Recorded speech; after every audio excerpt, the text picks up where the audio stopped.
मंगलवार से मुगल बादशाह शाहजहां और मुमताज का 369वां उर्स शुरू हो गया है। 3 दिनों तक चलने वाले शाहजहां मुमताज के उर्स के मौके पर ताजमहल तहखाने में मौजूद असली कब्रें आम से लेकर खास पर्यटकों के लिए खोली गई हैं।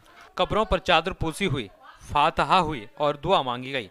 नमाज में दुआ मांगी गई कि देश में अमन और चैन बरकरार रहे। फातहा व दुआ के बाद कव्वाली मुशायरा और मिलाशरी का आयोजन किया गया। आज परंपरागत शहंशाह शाहजहां का उर्स 369वां उर्स मनाया जा रहा है, जिसकी आज शुरुआत हो गई है। आज 2 बजे मुख्य मकबरा खुला गया। मुख्य मकबरा खुलने के बाद में अजान पढ़ी गई। अजान के बाद चादर पोछी हुई और उसके बाद फातहा हुई और दुआ मांगी गई। देश में अमन चैन रहे, इस बात की दुआ मांगी गई। और जिस तरह से हर साल उर्स मनाया जाता है, आज भी उसी तरह से मनाया जा रहा है। उर्स फातिहा के बाद और दुआ के बाद कव्वाली मुशायरा और मिलाद शरीफ का आयोजन किया गया। शाहजहां मुमताज की 369वें उर्स के मौके पर ताजमहल के तहखाने में भीतर मौजूद शाहजहां और मुमताज की असली कब्र पर्यटकों के लिए खोली जाती हैं।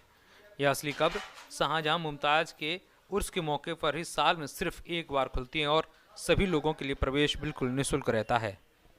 देखिए, हमें तो सिर्फ समाचार पत्रों के माध्यम से ही मालूम हुआ है कि इस तरह से हिंदू महासभा ने कोई वायदा दायर किया है, लेकिन अभी तक हमारे पास ऑफिशियली कोई इन्फॉर्मेशन नहीं है कि किसी तरह का वायदा हमारे खिलाफ उर्स के खिलाफ दायर हुआ है। तो आप ये समझ लीजिए कि जो चीज़ आज 369वां उर्स मनाया जा रहा है, इसका मतलब है शुरू से लेकर सालों वर्षों से सदियों से होता चला रहा है। और ये उर्स जो होता है ASI और उर्स कमेटी मिलकर के बनाती है। ASI बाकायदा गजट पास करती है, नोटिफिकेशन जारी होता है। उसके तहत 2 दिन जो है 2 बजे से फ्री होता है और तीसरे दिन फुल डे शुरू होता है। ये प्रक्रिया काफ़ी वर्षों से होती चली आ रही है। कम से कम 30-35 साल से तो मैं उसका आयोजन करवा रहा हूँ। You are from Italy. Did you see the original graves of Shahjahan and Mumtaz? Yes, long time waiting on a line, but I didn't really enjoy that. It was because of crowd or something else? It's nothing very special. Sorry.